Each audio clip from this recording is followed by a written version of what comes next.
Let's Mike News at 5.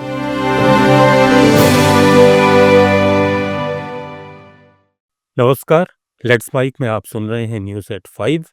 Bulletin की शुरुआत हम करेंगे आज की सबसे बड़ी खबर से, फिर जानेंगे देश, दुनिया और आपके अपने राज्यों तक की बड़ी अपडेट्स।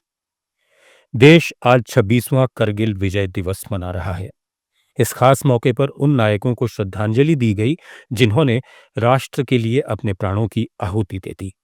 थल सेनाध्यक्ष जनरल उपेंद्र द्विवेदी ने लद्दाख के करगिल वॉर मेमोरियल में 26वें करगिल विजय दिवस समारोह को संबोधित किया। उन्होंने कहा कि हम उन नायकों के ऋणी हैं जिन्होंने राष्ट्र की सुरक्षा सुनिश्चित करने के लिए अपने प्राणों की आहुति दी। कोई शक्तियां भारत की संप्रभुता, अखंडता या जनता को क्षति पहुंचाने की योजना बना रही हैं, उन्हें करारा जवाब दिया जाएगा और आगे भी दिया जाएगा। यही भारत देश का न्यू नॉर्मल है। आज की भारतीय सेना न केवल वर्तमान चुनौतियों का सफलतापूर्वक सामना कर रही, बल्कि हम नित्य प्रतिदिन एक परिवर्तनशील, आधुनिक और भविष्य उन्मुख शक्ति के रूप में तेजी से अग्रसर हो रहे हैं। इसके अंतर्गत रुद्र के रूप में नई ऑल आर्म्स ब्रिगेड का गठन किया जा रहा है, जिसका सैंक्शन मैंने कल ही दिया है, जिसमें infantry, mechanised infantry, armoured units, artillery, special forces, unmanned aerial system जैसे फाइटिंग कंपोनेंट्स को एक साथ रखा जाएगा और विशेष रूप से तैयार किया जाएगा, जिसमें शामिल लॉजिस्टिक सपोर्ट और कॉम्बैट सपोर्ट होंगे। इसी क्रम में भैरव लाइट कमांडो बटालियन के रूप में एजाइल और घातक स्पेशल फोर्सेस का गठन किया गया है, जो सीमाओं पर शत्रु को चौंकाने के लिए हमेशा तैयार है। करगिल विजय दिवस पर प्रधानमंत्री नरेंद्र मोदी और कांग्रेस अध्यक्ष मल्लिकार्जुन खड़गे समेत कई नेताओं ने देशवासियों को बधाई दी है। भारत और पाकिस्तान के बीच करगिल युद्ध मई से जुलाई 1999 के दौरान नियंत्रण रेखा के साथ जम्मू कश्मीर के क्षेत्र करगिल और इससे सटी बर्फीली चोटियों पर लड़ा गया था। पीएम मोदी ने सोशल मीडिया प्लेटफॉर्म एक्स पर लिखा, देशवासियों को करगिल विजय दिवस की ढेरों शुभकामनाएं। ये अवसर हमें मां भारती के उन वीर सपूतों के अप्रतिम साहस और शौर्य का स्मरण कराता है जिन्होंने देश के आत्मसम्मान की रक्षा के लिए अपना जीवन समर्पित कर दिया। कांग्रेस अध्यक्ष मल्लिकार्जुन खड़गे ने कहा, करगिल विजय दिवस के अवसर पर हम अपनी सशस्त्र सेनाओं के वीर सैनिकों, पूर्व सैनिकों, उनके परिवारों और सभी भारतवासियों को दिल से शुभकामनाएं देते हैं। रक्षा मंत्री राजनाथ सिंह भी दिल्ली के नेशनल वॉर म्यूजियम पहुंचे। राजनाथ ने शहीद जवानों को श्रद्धांजलि दी। राजस्थान के झालावाड़ में सरकारी स्कूल की बिल्डिंग के नीचे दबकर जान गंवाने वाले 7 बच्चों के परिवार वालों को 10 लाख रुपए और संविदा पर नौकरी मिलेगी। साथ ही नए स्कूल भवनों में बनने वाले क्लासरूम्स का नाम मृतक बच्चों के नाम पर रखा जाएगा। शिक्षा मंत्री मदन दिलावर ने ये जानकारी दी। दिलावर ने झालावाड़ के एसआरजी हॉस्पिटल में भर्ती 11 घायल बच्चों से मुलाकात भी की। पीड़ित परिवारों से मिलने पूर्व मुख्यमंत्री वसुंधरा राजे पिपलोदी पहुंची। इस दौरान उन्होंने चेक और संविदा पर नौकरी का ज्वाइनिंग लेटर सौंपा। एक दिन पहले मनोहर थाना ब्लॉक के पिपलोदी सरकारी स्कूल की बिल्डिंग का हिस्सा गिर गया था। इस हादसे में 7 बच्चों की जान चली गई थी और 21 बच्चे घायल हुए थे।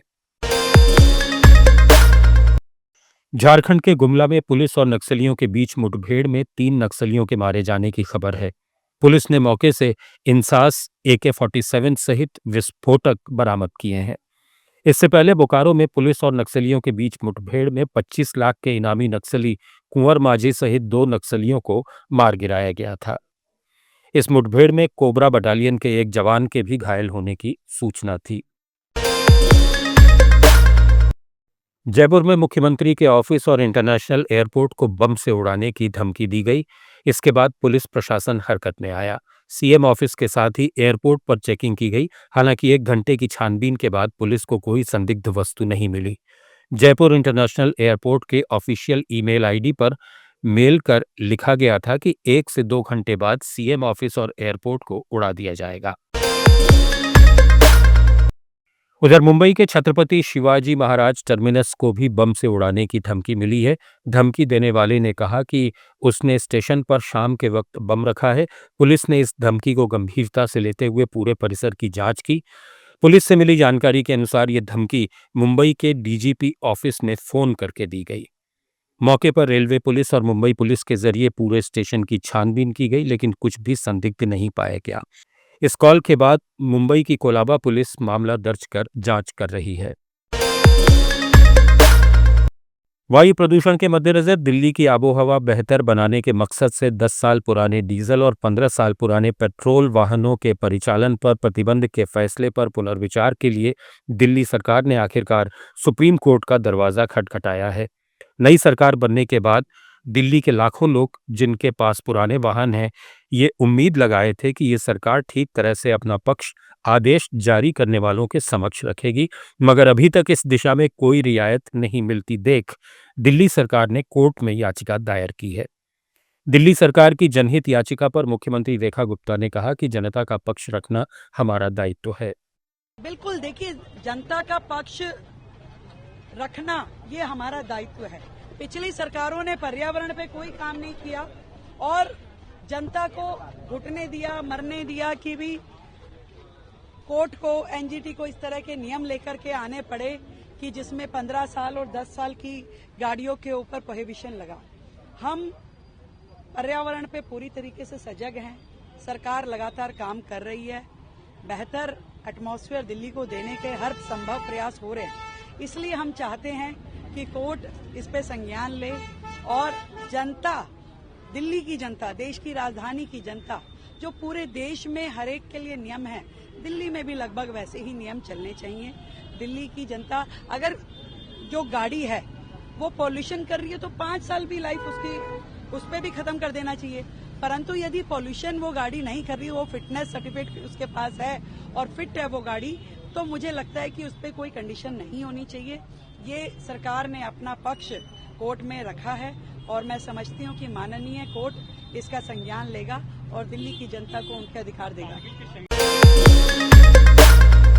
बिहार के मुख्यमंत्री नीतीश कुमार ने बिहार पत्रकार सम्मान योजना के तहत सेवानिवृत्त पत्रकारों की मासिक पेंशन में 9,000 रुपए की वृद्धि करने की घोषणा की है।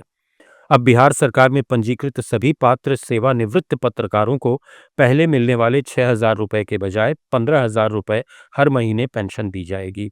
ये निर्णय बिहार में इस साल के अंत में होने वाले विधानसभा चुनाव से पहले किया गया है। मुख्यमंत्री नीतीश कुमार ने एक्स पर पोस्ट किया, मुझे ये बताते हुए खुशी हो रही है कि बिहार पत्रकार सम्मान पेंशन योजना के तहत अब सभी पात्र परिवारों को हर महीने 6,000 रुपए की जगह 15,000 रुपए पेंशन की राशि प्रदान करने का विभाग को निर्देश दिया गया है। साथ ही पेंशन प्राप्त कर रहे पत्रकारों की मृत्यु होने की स्थिति में उनके आश्रित पति अथवा पत्नी को जीवन पर्यंत हर महीने 3,000 रुपए की जगह 10,000 रुपए की पेंशन राशि दिए जाने का निर्देश दिया गया है। भारत की उच्च शिक्षा व्यवस्था में एक बड़ा बदलाव होने जा रहा है। सरकार एक नए ड्राफ्ट बिल के जरिए यूनिवर्सिटी ग्रांट कमीशन यानी यूजीसी, टेक्निकल एजुकेशन की संस्था और टीचर्स की ट्रेनिंग पर नजर रखने वाली एनसीटीई, इन तीनों संस्थाओं को खत्म करने की तैयारी में है। इनकी जगह अब एक नई संस्था बनाई जाएगी, higher education commission of India.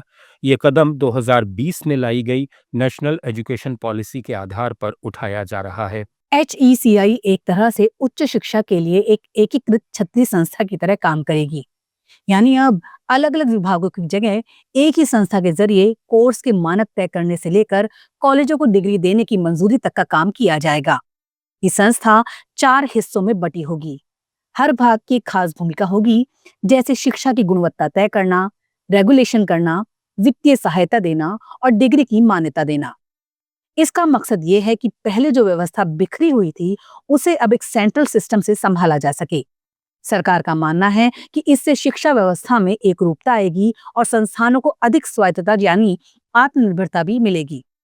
लेकिन इस बिल को लेकर कुछ चिंताएं भी सामने आ रही हैं। कुछ विशेषज्ञों का कहना है इससे केंद्र सरकार के पास बहुत ज्यादा अधिकार आ सकते हैं, जिससे राज्यों की भूमिका कमजोर हो सकती है। केंद्रीय मंत्री और लोक जनशक्ति पार्टी रामविलास के प्रमुख चिराग पासवान ने बिहार में बढ़ते अपराधों पर नाराजगी जताई है। बिहार में अपराध की घटनाएं बेलगाम हैं और प्रशासन पूरी तरह नाकाम साबित हो रहा है।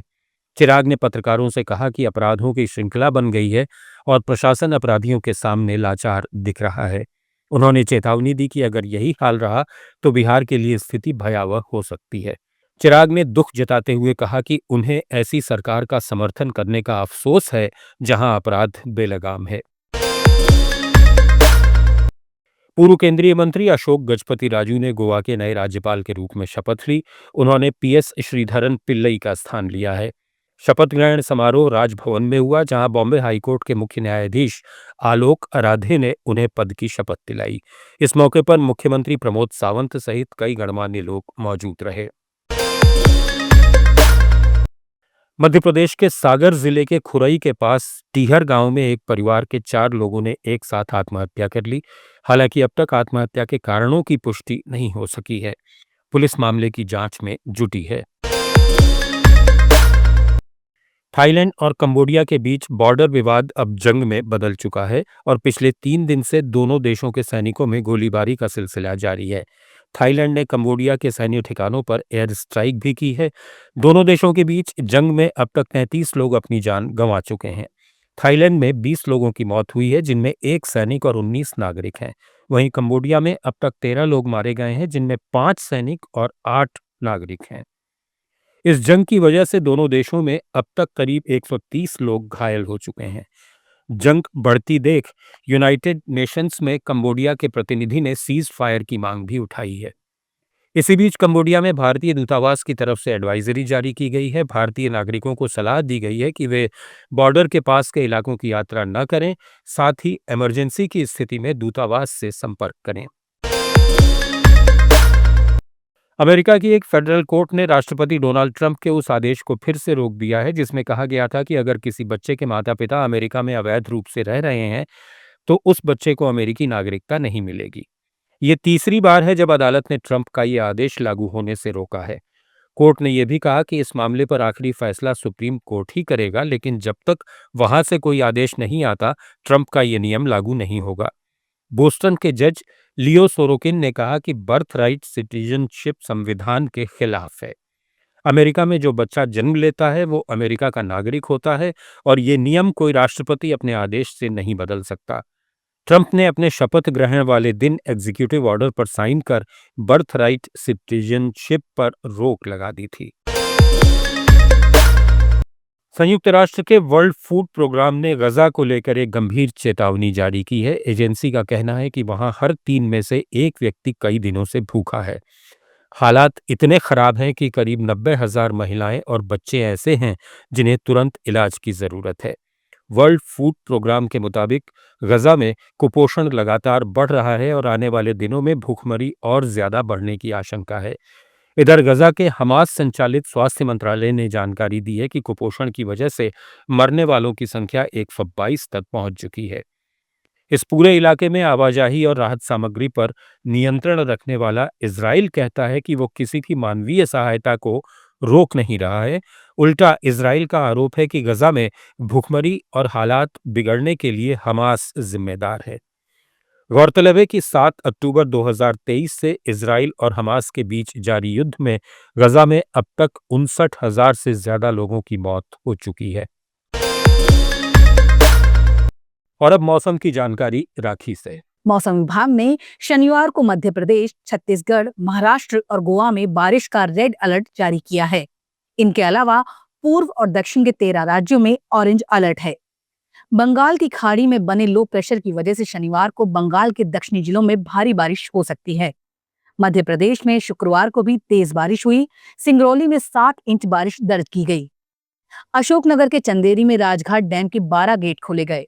इससे यहां पुल पर 8 फीट तक पानी भर गया।